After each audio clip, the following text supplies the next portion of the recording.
When Gutta von Bauern took the throne, she was nervous of the fate of her rule, and scheming Catholics within the Volksreich soon gave her adequate reason to be. These subverters once again fomented an independence revolt for Lyon and some other conquered counties, believing a woman to be too inept at warfare to resist them. Gutta, at first, believed them herself, filled with doubt at her abilities. She was very much her mother's daughter. Her interests were not tied up in warfare and conflict, where her fate would one day lead her. She wished to be learned, like the priests, the brothers and sisters of the Albigensian Church. She wished to befriend them, and ponder mysteries with them. She would indeed need to ponder mysteries, just not the ones that she wanted to. Meanwhile, after a long search later that year, Kaiserin Gutta, a perfecti and therefore celibate, adopted a young orphaned boy from the capital Schwarzburg, whose parents both died of the plague. His name was Rutschin. They said that he was found outside, sleeping on the street, outside of the shack in which his parents had long since died, so that he would not fall sick alongside them. These destitute and nameless people, whose disease had put beyond the help of the people's crown, had raised a prince. True Volkish royalty, a prince from the dirt. His status as a city dweller would offer a different perspective than that of the fief blacksmith, and the people passed multitudinous rumors about what that perspective may mean one day.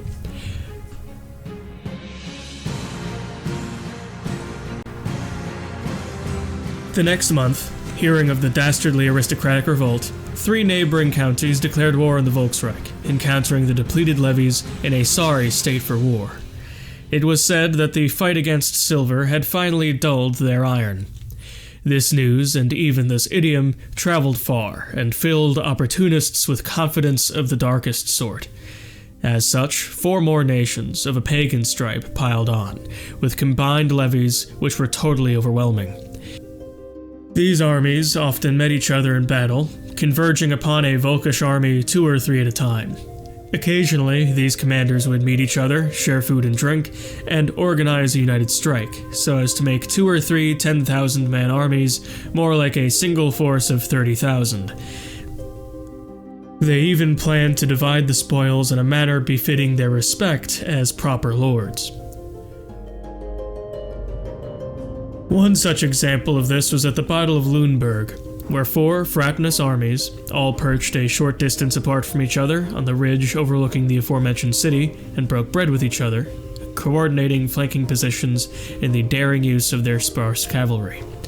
45,000 men conferred doom upon the city itself, already weakened by internal unrest. After that crushing defeat at Lüneburg, this left Gutta with no other choice but to try and purchase her salvation. She bought the services of nearly 13,000 mercenaries, and they proved to be exactly what was needed. Some of the neighboring counties were appeased, with others a stalemate was reached, and with some victory was declared over them. The first of the factions to fall was the aristocratic revolt faction itself in 927, leaving the 2 remaining attackers, which were Viking counties, as the final factions left in the war. In 929, the 13,000 mercenaries giving the Volkish armies the barest yet most necessary edge in battle after battle, those Vikings were repelled. So peace was finally reached once more, and the Volksreich remained mostly intact. In 930, Kaiserin Gutta earned the title of the Rash. This was the fault of her idealism, perhaps a product of her time with the priests. The moniker was largely in reference to her decision to send off the court chaplain to try and convert the pagan lord of Novgorod. The court chaplain himself, named Brother Friedrich, only did so out of obedience to his queen, to whom he paid loyalty second only to the church. When he survived the journey, traveling along one of their famed northern trade routes, he knew not the language, but was brought before the kniaz himself, Vlad Stepanovich, as a strange intruder on their lands. An audience with the man himself, who was educated and spoke Latin with the priest, was held. Vlad Stepanovich was offended when Brother Friedrich brought up the idea that other faiths, including his own, were lies that led people into hell. This led to his year imprisonment, and when he returned, he would return with a prisoner's brand from Novgorod. and upon seeing the state of him, earned Kaiserina Gutta her moniker.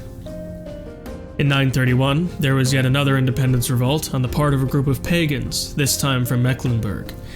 The situation therein was of a particularly pernicious breed, as pagans could belong to any strata of society and would be indistinguishable to soldiers unless they otherwise marked themselves, and they could disappear with impunity. The Volksreich was having visible trouble dealing with them. This sparked another avalanche effect, with 3 other small states taking on wars of opportunity against the Volksreich.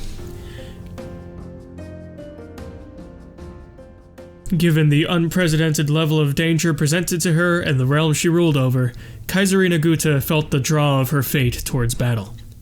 She wanted to break free of her mold and earn a new title, one of bravery and sacrifice on behalf of her people. At the end of the day, it had more to do with bravery and sacrifice on behalf of her son, who had no father. Gutta embodied both, and did so well. In a series of battles, her bravery inspired her men, and not a single one fled in the battle she led. She goaded them on their expectations and preconceptions, as not a single one of them would be weaker of heart than a woman.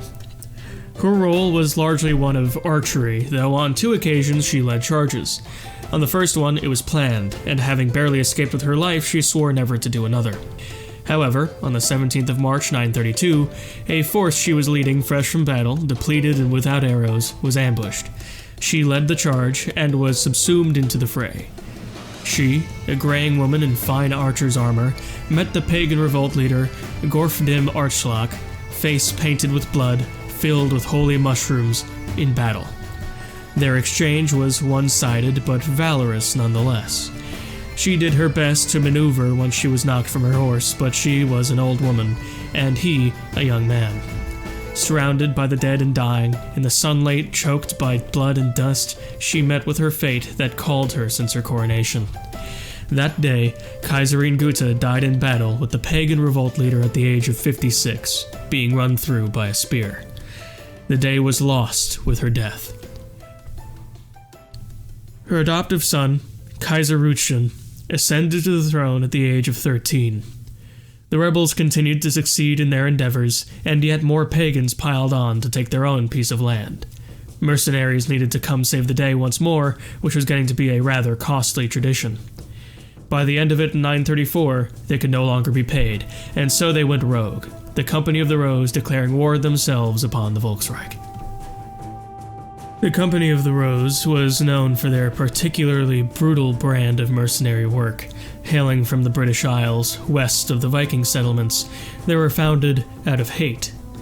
After their tenacity proved not enough to prevent the advancement of the Northmen, they left the Isles and traveled Europe to sell their services as mercenaries and tell the tales of their battle against the Northmen. They exercised this hate in their hearts upon those they took as prisoners, meting torture upon those unfortunate captured. The wars had to be forfeit, and so a string of counties broke away. Shattered Europe saw the weakened state of the empire, and so yet again swarmed it like a cloud of locusts. At the height of it all in 937, Kaiser Rutschen was fighting 9 different powers at once.